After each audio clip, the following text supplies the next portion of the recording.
Welcome to Banner TV, your bi-weekly news update on everything UNCA. I'm Lillie Boudreaux, and these are your headlines.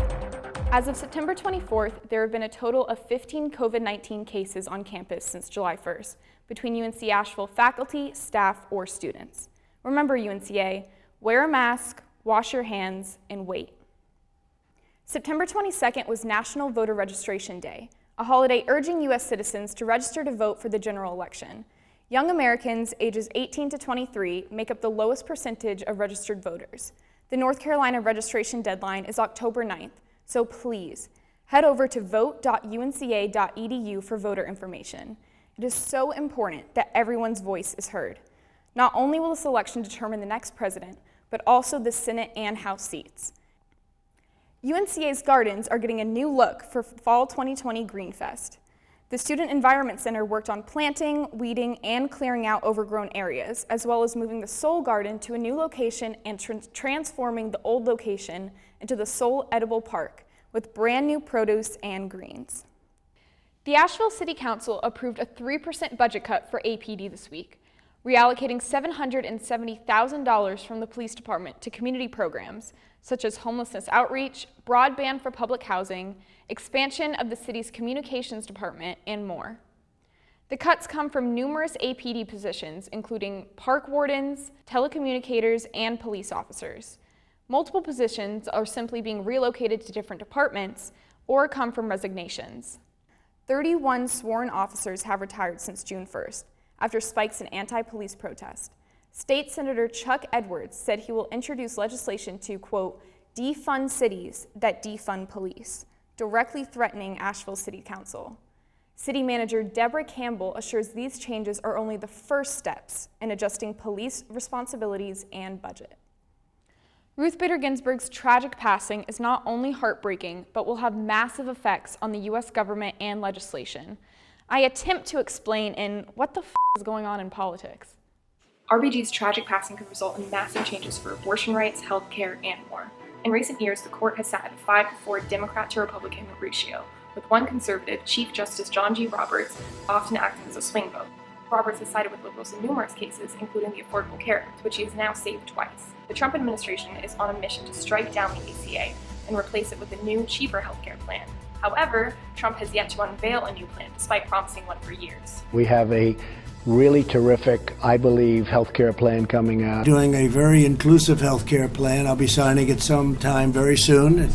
If the Senate votes on and approves a Trump-nominated justice, they would most certainly strike down the ACA, causing millions of people to immediately lose their healthcare. The court is currently set to hear oral arguments for the case a week after the upcoming election. Here's what makes it complicated. There is currently a massive debate going on in Washington about whether it's morally right to appoint a new justice before the upcoming election. Not only did RBG tell her granddaughter, Clara Spear, quote, "My most fervent wish is that I will not be replaced until a new president is installed," end quote, days before her death. But Republicans set a precedent in 2016 during Obama's final year after Judge Scalia's passing. Listen to Senate Majority Leader Mitch McConnell speak after Obama's nomination. Mr. President, the next justice could fundamentally alter the direction of the Supreme Court and have a profound impact on our country. Give the people a voice in filling this vacancy. And here's the chairman of the Senate Judiciary Committee, Lindsey Graham. I want you to use my words against me.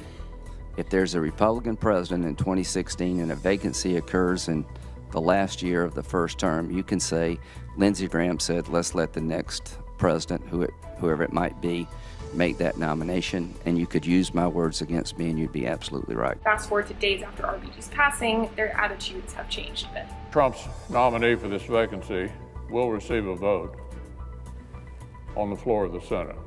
We've got the votes to confirm Justice Ginsburg's replacement before the election. We're going to move forward in the committee. We're going to report the nomination out of the committee to the floor of the United States Senate so we can vote before the election. The basis of their argument is that the Senate majority and the president are from the same party. They're both Republican. So therefore, it is in the best interest of the voters to follow through and support his nomination. In 2016, Senate majority and the president were from different parties. Obama was a Democrat and the Senate majority was Republican. So therefore, of course they would nominate him. This decision in 2016 resulted in the eventual nomination of Brett Kavanaugh, who was famously accused of sexual assault during his nomination process. And now, Trump has nominated deeply conservative Judge Amy Coney Barrett. The confirmation hearings could take place as early as October, unless 4 Senate Republicans commit to opposing the justice until after the election. So far, Senators Lisa Murkowski and Susan Collins have opposed the nomination, but it's unlikely that we'll see more. Many of our viewers have seen it. Everyone in the city has seen it too. It brought controversy to the area almost 60 years ago and subtly stands for much in the Asheville community. What is it that I'm talking about? Cherokees Cut, which connects Asheville to eastern North Carolina via I-240. In 1964, the NC Department of Transportation announced plans to blast through a large mountain range in Asheville that would be paved and used as part of the developing interstate highway. Asheville residents were largely opposed to the carving out of the natural beauty of the area, and thus formed the Bowcatcher Mountain Defense Association, Inc. This group led a contentious 13-year battle that ultimately ended with the project beginning in 1977. The cut was complete and functional as a road in 1980. Still, the scars in the land represent a continuing conflict that started back in 1964.